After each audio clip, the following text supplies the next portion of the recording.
샤론코치 TV의 샤론코치 북클럽, 여러분들 굉장히 좋아하는 시간입니다. 저도 개인적으로 이 시간을 아주 사랑합니다. 왜냐하면 제가 좋아하는 책을 여러분과 같이 읽을 수 있으니까요. 자, 이번에 제가 선정한 책은 박사가 사랑한 수십. 이 박사님은 실제로는요 굉장히 영리하신 분인데 크게 교통사고를 당해서 기본적으로 80분밖에 기억을 못 하십니다. 그 상황이 보시면 11페이지에 박사가 사랑한 수십 11페이지에 나와 있는데 잠깐 읽어볼게요. 단적으로 말해서 기억을 못하는 거죠. 노망이 든 것은 아닙니다. 뇌세포는 건강하게 움직이고 있으니까요. 다만 17년 전에 뇌의 일부분에 장애가 생겨서 기억하는 기능이 사라졌어요. 교통사고를 당해서 뇌를 다쳤거든요. 그래서 이 박사님은 기억이 1975년도에 멈춰버린 거예요. 그런데 실질적으로는 30년 전에 자신이 발견한 정리는 기억해도 어쩌냐게 뭘 먹었는지 기억하지 못합니다. 간단히 말해서 뇌 속에 80분짜리 테이프가 딱 한 개 들어있습니다. 새로운 것을 녹화하면 이전의 기억은 깨끗이 지워집니다. 그래서 정확하게 1시간 20분, 80분만 기억합니다. 그래서 이분도 자기가 그렇다는 걸 알아요. 그래서 어떻게 하냐면 몸에다가 다 붙여놔요. 이번에 새로 오는 뭐 파출부, 뭐 아이 이름은 루트, 뭐 내가 해야 될 것 이렇게 주렁주렁. 어찌 보면 기인 같죠. 그렇지만 식사도 해야 되고 집 청소도 해야 되고 도우미가 필요하고 그 도우미를 같이 채용하는 분은 이 박사님의 형수님이 채용을 해서 일을 하고요. 물론 집은 별채 따로 있습니다. 자, 그러면 이렇게 기이한 분이 어떻게 이 집에서 일을 하는 그 도우미랑 그 아이랑 같이 관계가 좋아졌는지 이것도 아주 궁금합니다. 40페이지에 이런 말이 있습니다. 이런 말이. 내가 경계심을 풀고 박사를 신뢰하게 된 것은 박사와 아들이 처음 만난 그 순간부터였다. 아이가 이제 학교 끝나고 이 집에 찾아온 거예요.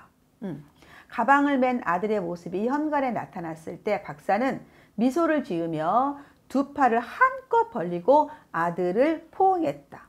와, 아들 10살! 이란 메모가 본인에 있는 거예요. 가리키며 상황을 설명할 틈도 없었다. 그 두 팔에는 눈앞에 있는 연약한 존재를 보호하려는 애정이 넘쳤다. 나의 아들이 이렇게 누군가의 가슴에 안기는 모습을 볼 수 있다는 것은 참으로 행복한 일이었다. 뿐만 아니다. 박사가 나도 이렇게 환영해 주었으면 하는 마음까지 생겼다. 이렇게 먼 곳까지 잘 왔다. 고마워. 박사는 말했다.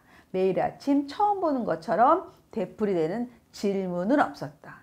아이는 굉장히 뜻하지 않은 환영사에 놀라서 잔뜩 긴장했지만 나름대로 입가에 미소를 띠고 상대방의 열의에 답하려고 했다. 박사는 아들의 모자를 벗기고 머리를 쓰다듬고 이름도 물어보지 않고 이렇게 얘기했어요.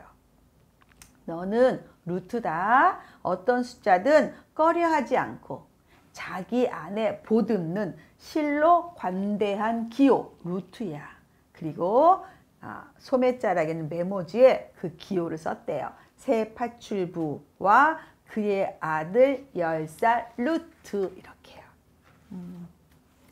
사실은 박사가 80분밖에 기억도 못하고 그리고 굉장히 어려운 삶을 살지만 그래도 아이를 사랑하는 그런 마음 그게 이제 많이 느껴진 거죠. 그래서 진짜 괜찮다. 그래서 아마 마음이 되게 풀렸을 것 같아요.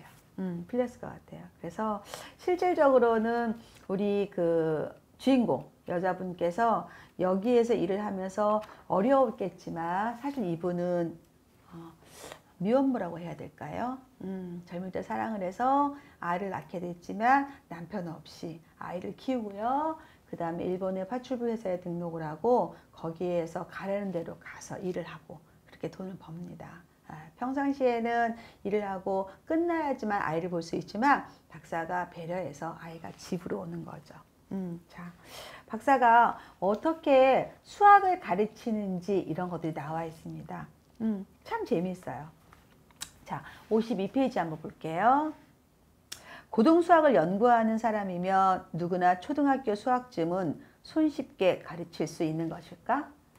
아니면 특별하게 타고난 재능이 있는 것일까?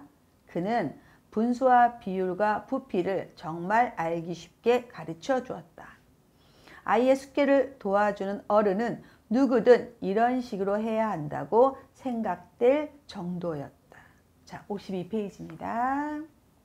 355 곱하기 840은 6239 나누기 3은 4.62 더하기 2.74는 5와 7분의 2 빼기 2와 7분의 1은 자, 문장 문제든 단순한 연산이든 박사는 우선 문제를 소리내어 읽게 했다.